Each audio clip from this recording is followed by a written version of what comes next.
Dawson's Field, Jordan, 1970, a final gesture to fix the cause of Palestinian liberation in the eyes of the world, an image so important to the hijackers that they warned the cameraman to wait for it. 20 years on, the association of that cause with terrorism still impedes every attempt at a peaceful solution. It was just one instance in a cycle of violence that in the last 20 years has become increasingly random, creating a climate of fear throughout much of the world. The security forces are rarely able to predict the source or direction of the next attack, and as terrorists become more sophisticated, opportunities for successful intervention occur only rarely.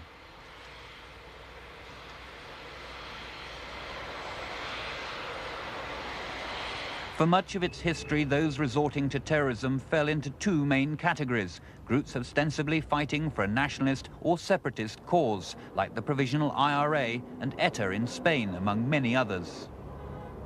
And the left-wing or anarchist groups hoping to provoke a revolution, like the Red Brigade and the Baader-Meinhof gang.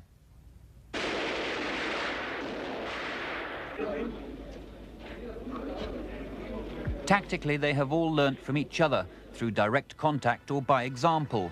The IRA's car bomb was readily adopted into the Middle East, and faced with stronger defences, it evolved into the suicide bomb. Encountering a similar problem, the IRA introduced proxy bombing, forcing men to become suicide bombers while their families are held hostage. Just as the tactics have evolved, so too has the nature of terrorism. During the Iran hostage crisis in 1979, the world watched a superpower held to ransom. The threat to the lives of its citizens left America powerless. Its failed rescue attempt only added to its humiliation, exacerbating the plight of the hostages. The events of those 444 days in Iran highlighted a third mutation of terrorism. Countries have adopted the tactics of the terrorist. State-sponsored terrorism is the latest evolution of a phenomenon that has its roots in post-war Palestine.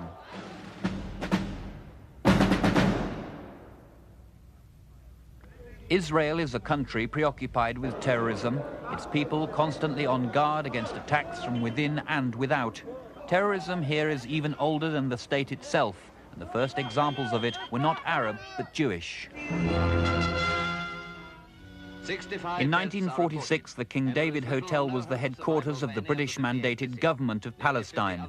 A bomb planted by a Jewish terrorist group, the Irgun Zavai Leumi, killed 88 people.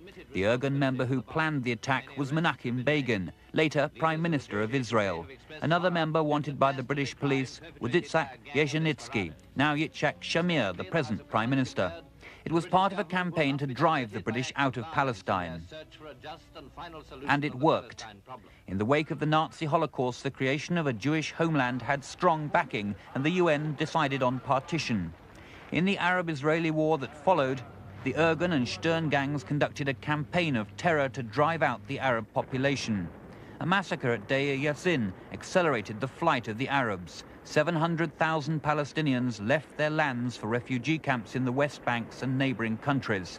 The long and bloody exile of the Palestinians had begun.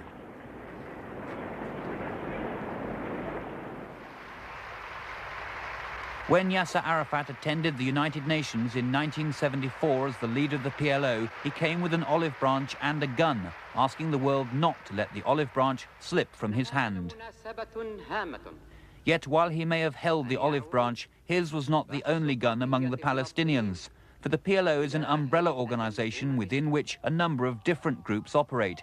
Each of them have different political programs and their own links to different Arab states. Many extreme acts of terrorism have been committed to protect their individual interests. Of the 8 groups, 4 are particularly active. Arafat's own group, Fatah, makes up the largest military force within the PLO and follows his moderate line. It distinguished itself early on in military confrontations with the Israelis. It was not above terrorist acts. It was a Fatah splinter group, Black September, which massacred 11 Israeli athletes at the Munich Olympics in 1972. When German marksmen sprang a trap at the airport, 3 terrorists survived, throwing grenades into the helicopter holding the hostages. Freed by another hijack, they appeared in Libya to explain their action. What do you think you achieved? هذا اعتقادكم أو تفكيركم أنتم أيوة حضرة السادة. The same thinking. They have made their voice heard by the universe or the world who has not been hearing before. The PFLP were the first group to start hijacking in the Middle East. Dawson's Field, their most spectacular action, was designed to sabotage negotiations with Israel. Broadening the conflict to include Western countries was a natural step for a Marxist group believing in world revolution. The massacre at Lod Airport, carried out on their behalf by a Japanese suicide squad, revealed their part in an international terror network. These Japanese revolutionaries that took part in this operation are comrades, PFLP comrades. They were members previously of the Revolutionary Red Army in Japan, and they believed in international revolution, and they came to take part in our struggle here, since the struggle is the same, whether in Vietnam or in Japan or here in Palestine. In a kamikaze-style attack in 1987, 2 PFLP members flew hand gliders from Lebanon into Israel. One got through to an army camp. Before he was shot, he killed 6 Israeli soldiers. The PFLP's leader, George Habash, also founded the Rejection Front, which for years refused to recognize Israel and wanted to continue the fight. This is our job, to return to strike Israeli targets in the West Bank, in Gaza, in Palestine. The DFLP, now led by Naif Hawatmeh, was considered moderate until in May 1974, 3 guerrillas seized a school in Ma'alot, holding the children hostage. It turned into a massacre as they shot it out with the Israelis. 20 teenagers died in one of the worst attacks within Israel. The procession of coffins only fueled Israeli fury. Moshe Dayan made their policy clear. If we cannot live at peace on our side, then eventually the entire southern part of Lebanon won't be able to live there. The Israelis hit back.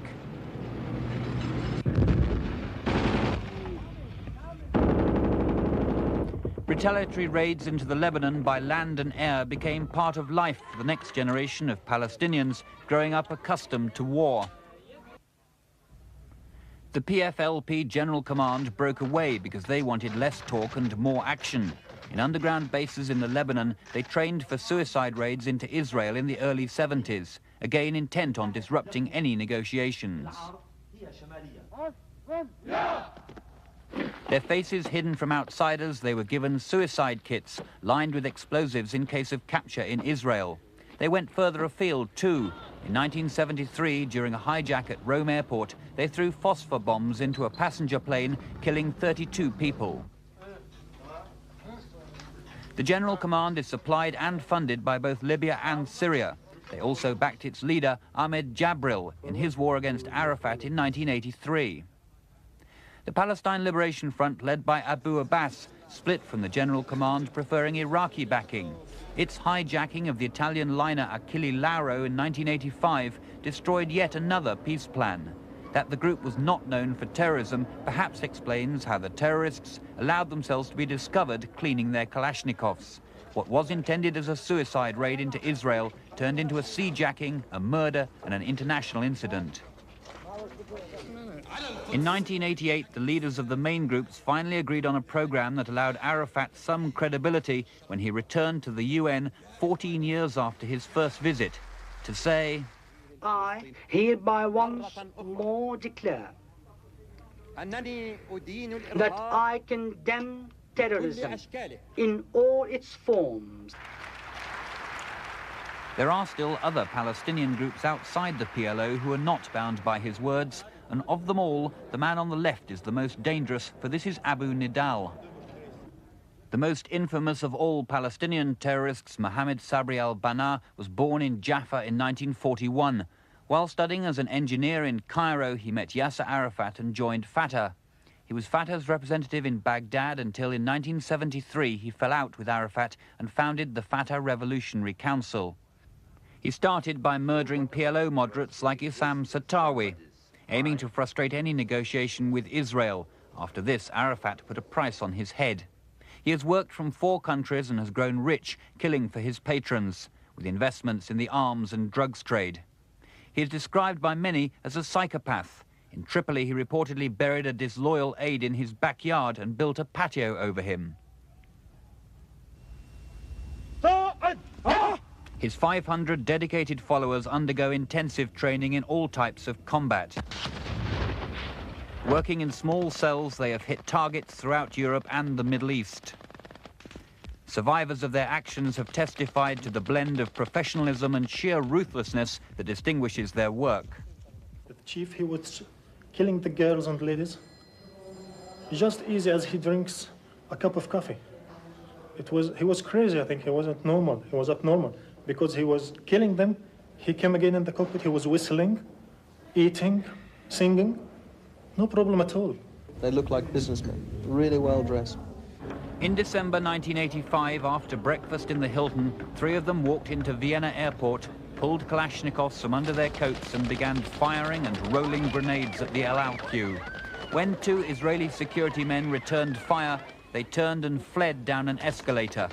They made it to a car and were finally stopped in a shootout 9 miles from Vienna. 1 terrorist lay dead at the roadside. 2 others, seriously wounded, were treated in the same hospital as their victims. In a simultaneous attack at Rome airport, the carnage was even greater. I heard it sounded like a grenade bouncing on the floor, and I look and there was a grenade and it exploded and everyone just hit the deck. And then the Italian army took over. Then all 4 terrorists opened up with Kalashnikovs. Passengers at a coffee bar close to the El Al and TWA desks were caught in the hail of fire as security forces fought back. 15 died and 119 were injured. The Libyan news agency described the attacks as acts of heroism. The 1 terrorist who survived revealed both Syrian and Libyan connections to the Abu Nidal group.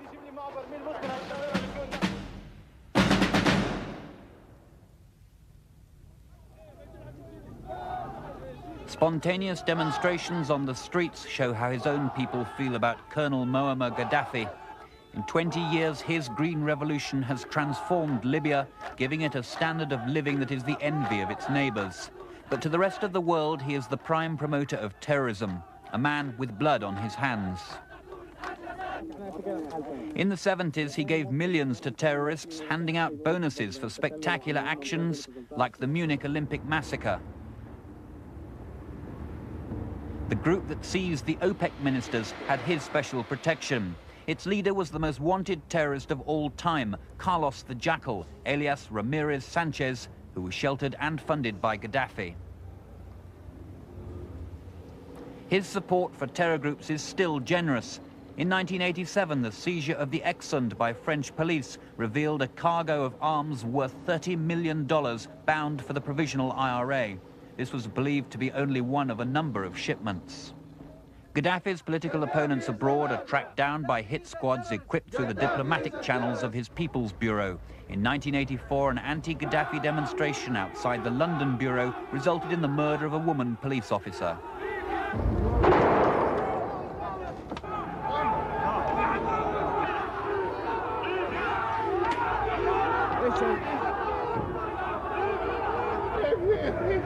Oh, no! Shot in the leg. God!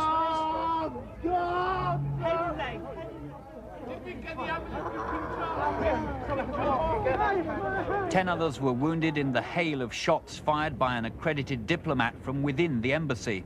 Protected under international law, he was allowed to go free with the other staff, but Britain broke off diplomatic relations with Libya. Each new outrage committed by Abu Nidal's group implicated Gaddafi as its protector and supplier. Grenades used at Rome and Vienna were checked against captured equipment in Chad and identified as Libyan. For President Reagan, that was conclusive.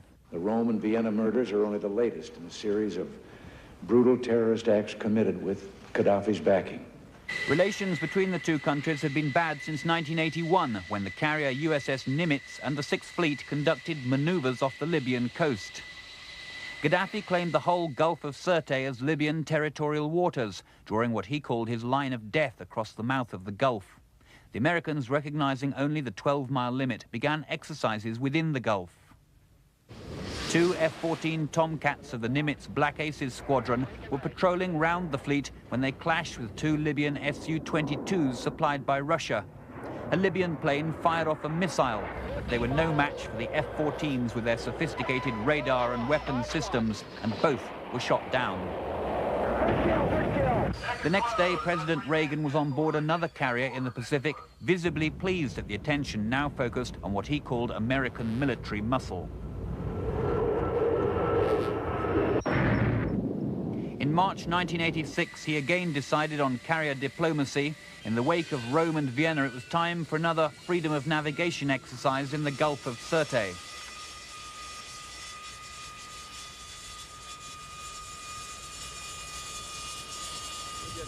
Gaddafi responded in typically flamboyant style, launching ground-to-air missiles and attacking in patrol boats, but they were no match for the three American carriers facing him.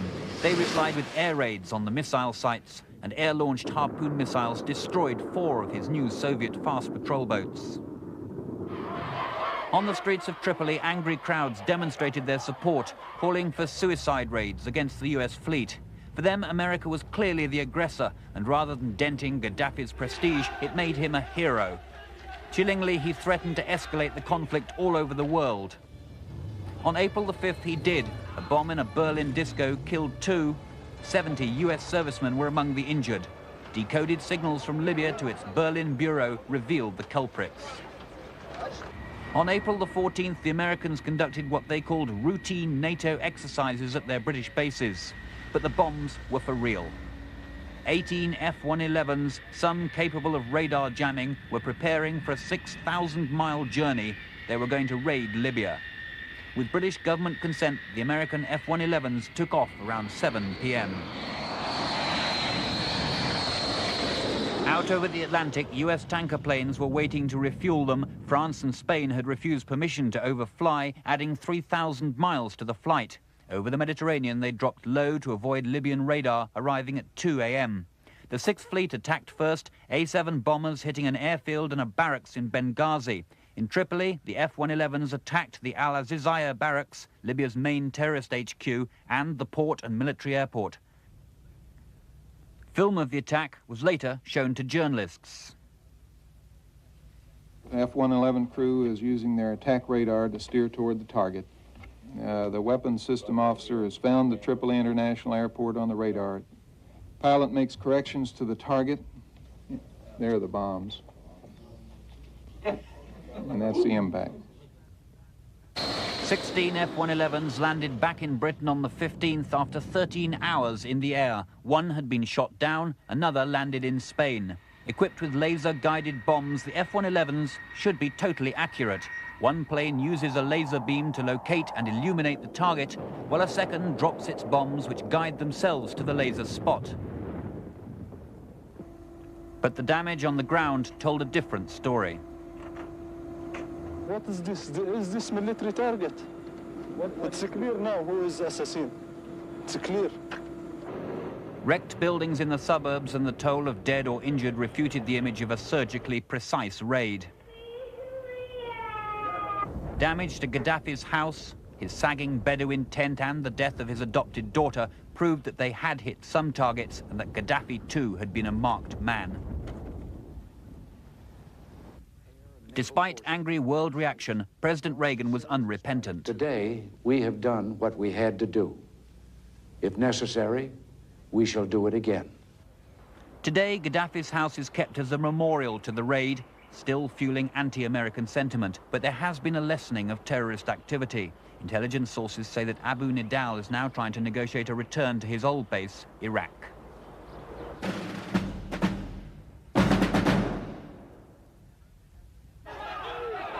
Pro-Gaddafi demonstrations on the streets of Damascus during his clash with America came as no surprise, for the Syrians have supported the same terrorist groups whose acts sparked the Libya raid.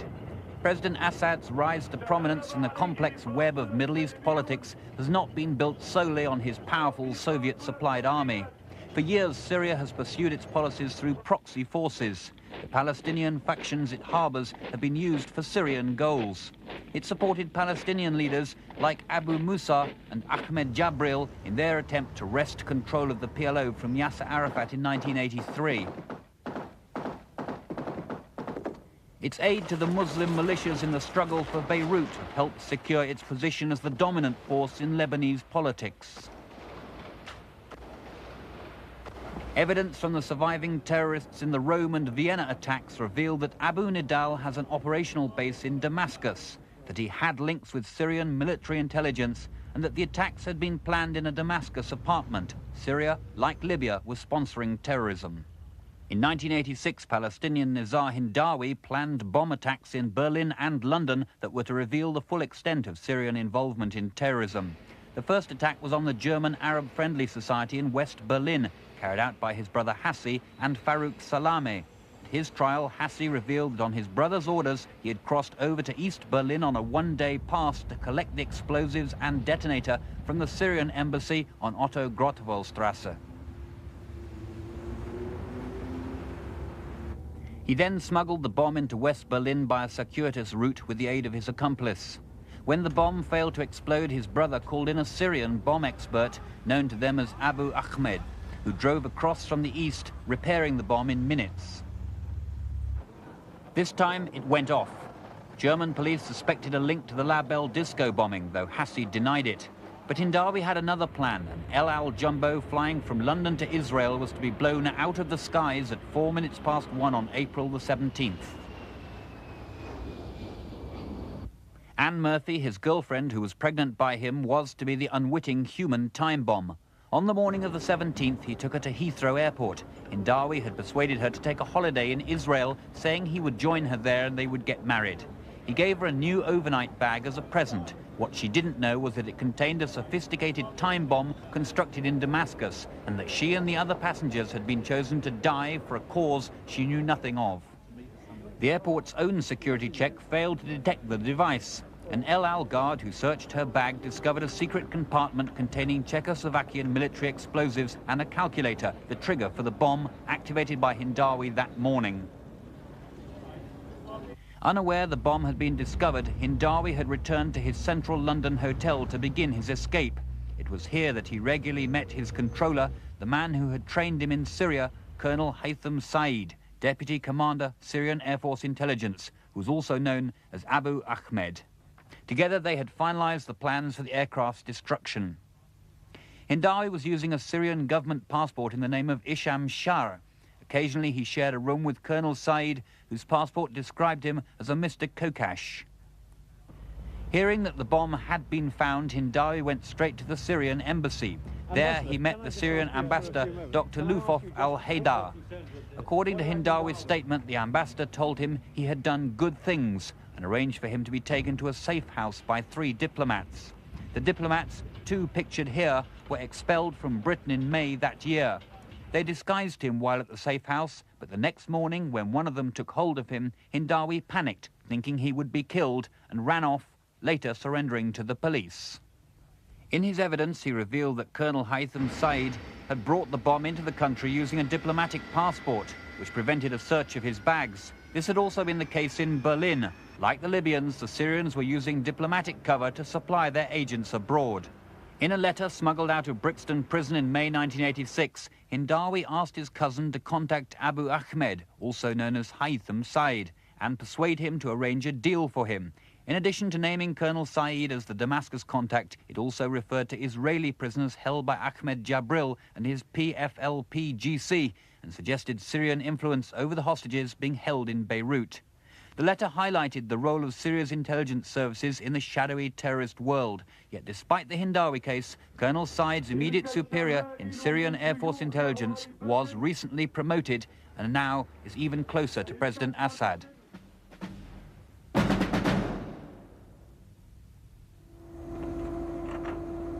Suicide bombings, kidnapping, hijacking, the chosen tactics of Hezbollah, the party of God. Their aim is to spread Khomeini's revolution throughout the Middle East. Their inspiration, their money and their orders come from Iran. After the Iranian Revolution, Ayatollah Khomeini appeared more as a divine being than a man to the Shiite Muslims who form 90% of Iran's population. His Islamic fundamentalism brought out the ancient traditions of self-sacrifice and martyrdom at the heart of the Shiite faith. Young volunteers flocked to join his jihad or holy war with Iraq, their headbands proudly proclaiming their willingness to achieve martyrdom in the Iraqi minefields.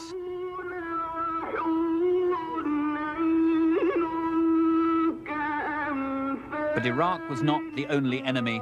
Khomeini dreamed of an Islamic revolution throughout the Muslim world. Among the Shiite population of southern Lebanon, his call for holy war was answered. Extreme fundamentalists of Hezbollah were willing to sacrifice themselves for Islam.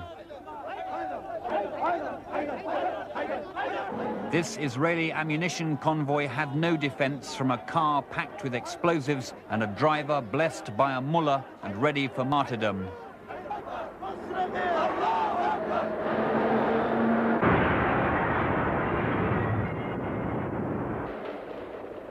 The Israelis were not the only target. On the 23rd of October 1983, the Beirut headquarters of American and French peacekeeping forces were devastated by two separate suicide car bombs. We figured it had to have at least 2,000 pounds of TNT. It was observed coming at a high rate of speed from the south of the building, crashed through the gate and through the guard post, and then detonated inside the lobby. There's a crater down there about 30 feet deep and about 40 feet across. The American building collapsed, killing 241 Marines. Only a lucky few were brought out of the wreckage alive.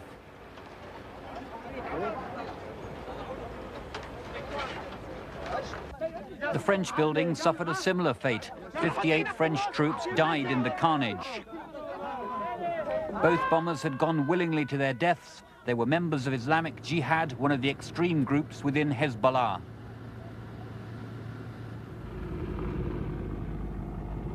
Four months later, the Americans withdrew, unwilling to sustain such losses in a country where every hand was against them.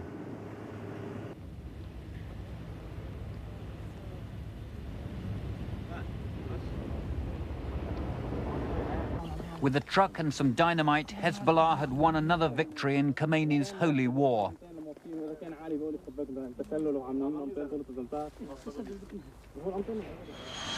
Despite the chaos in Beirut in 1985, the airport was still operating, providing hijackers with easy access to the international network. A spate of hijackings culminated in the bizarre 17-day drama of TWA Flight 847, played out before the world's media on the tarmac of Beirut Airport. Shiite militiamen of Amal strolled on the runway, ostensibly policing the airport, yet the Hezbollah hijackers were allowed to do as they pleased. Nabi Berri, Amal's leader, negotiated for them. In return for the release of the 44 hostages, they demanded the freedom of Shiite prisoners taken by the Israelis in the Lebanon. Nabi Berri professed disapproval of Hezbollah's method, but he made no secret of his support for their cause. Save those people, release your innocent people from your jail. This problem, it will be finished in 24 hours. American warships appeared off the coast, suggesting a rescue attempt. But the hijackers had already prepared for that. Captain Drake, do you have any idea what's happened to the passengers on the aircraft? No, except we've been told that they've been taken to a safe place, that they're comfortable and being well taken care of. Hezbollah and Amal had cooperated, taking the hostages from the plane at night. They had hidden them in the city in different locations, effectively ruling out any military solutions. With all eyes on Beirut, Hezbollah took full advantage of the publicity. At one point, the two original hijackers appeared to a tumultuous welcome from their supporters. Behind the scenes, American pressure was mounting, and the Israelis began releasing their Shiite prisoners in batches. Despite denials by all parties, it was obvious a deal had been done. Hezbollah had achieved another victory. Some of the same hijackers were in action again. In 1988, the seizure of a Kuwaiti 747 showed how much they'd learned by experience. After diverting the plane to Iran, a second team of hijackers came on board, carrying heavy weapons and explosives. Throughout, they operated like a highly trained special forces squad. No one doubted their seriousness when they callously dumped the body of their first victim on the Larnaca runway. The choice of a Kuwaiti plane was no accident. Kuwait City had been an early target for Khomeini's web of terror. In 1983, a series of bombings shook the city, the work of Dawa, an Iraqi Shiite group linked to both the Khomeini regime and Hezbollah. 17 of them were imprisoned, and the Kuwaiti government refused all demands for their release. Even with Kuwaiti royal hostages, these hijackers failed to free them, and after 16 days they gave up in return for safe passage. Professional to the last, they wiped their fingerprints from the plane before leaving. The seizure of hostages has been Hezbollah's most callous and yet most profitable tactic. Governments have found it difficult to resist popular demand for negotiation with kidnappers when faced with the haunting images of the captives on video. In return for Hezbollah's prisoners in the Lebanon, Iran has received both money and weapons. The resolve of different countries was shaken when it was revealed that despite his rhetoric, the American president had himself bowed to pressure. A few months ago, I told the American people I did not trade arms for hostages. My heart and my best intentions still tell me that's true, but the facts and the evidence tell me it is not. The death of Ayatollah Khomeini in 1989 has taken some of the fervor out of the Islamic Revolution. But in Beirut, Hezbollah still holds hostages, their suffering prolonged by each new crisis in the Middle East.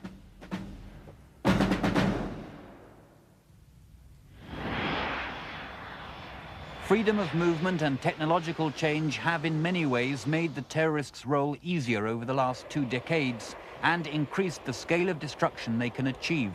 Guarding against each new innovation they introduce is a battle the security forces can never really win. The frequent use of the Czech explosive Semtex during the 80s is just one example. Without any trace elements, it passes through the standard bomb detectors. The fate of Pan Am Flight 103, which exploded, then crashed on the Scottish town of Lockerbie in 1988, was a disastrous example of the terrible power of even a small charge. In actively combating terrorism, however, a lot has been learned. The Israeli rescue of hostages from Entebbe in 1976 was an early example of what a skilled elite force can achieve. In an operation that took only 36 minutes on the ground, the crucial moment was the seizure of the room where the hostages were held, as the Israeli Chief of Staff explained. The battle inside the building did not take more than 1 minute, something like 45 seconds, and in that time our people succeeded to kill 4 of the terrorists who were inside that room. Most countries have now developed counter-terrorist teams, and the British Special Air Service action at the Iranian embassy in London in 1980 showed how effective they can be. After a 6-day siege and the death of 2 hostages, the SAS used listening devices in the chimneys to locate the terrorists, then abseiled from the roof, breaking into the building at different points.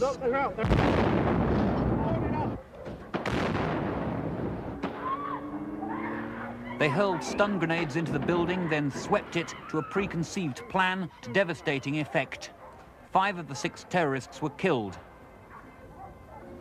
There are other ways of fighting terrorism, as the Americans showed in 1985, when they launched fighters to force down the plane carrying the Achille Lauro hijackers. It landed at a NATO base in Sicily. Delta Force commandos had flown in to seize them for trial in the USA. The Italian government asserted its right to imprison them there. It was only discovered later that Abu Abbas, the leader of the PLF, had been on board the plane and had been allowed to leave. President Reagan underlined the new American policy. Soldiers, sailors, airmen, and Marines sent a message to terrorists everywhere. A message: you can run, but you can't hide. Today, as the multinational forces line up against Iraq, terrorist tactics are in use again, this time as an additional arm of warfare. Palestinians like Abu Abbas, now in Iraq, have threatened to use their own special skills if it comes to war. If America stops Iraqi civilian planes in order to check them as part of the air blockade, we will also stop American planes. If America shoots down an Iraqi airliner, we will bring down an American airliner. And Saddam Hussein is ready to use his civilian hostages as a human shield if war breaks out.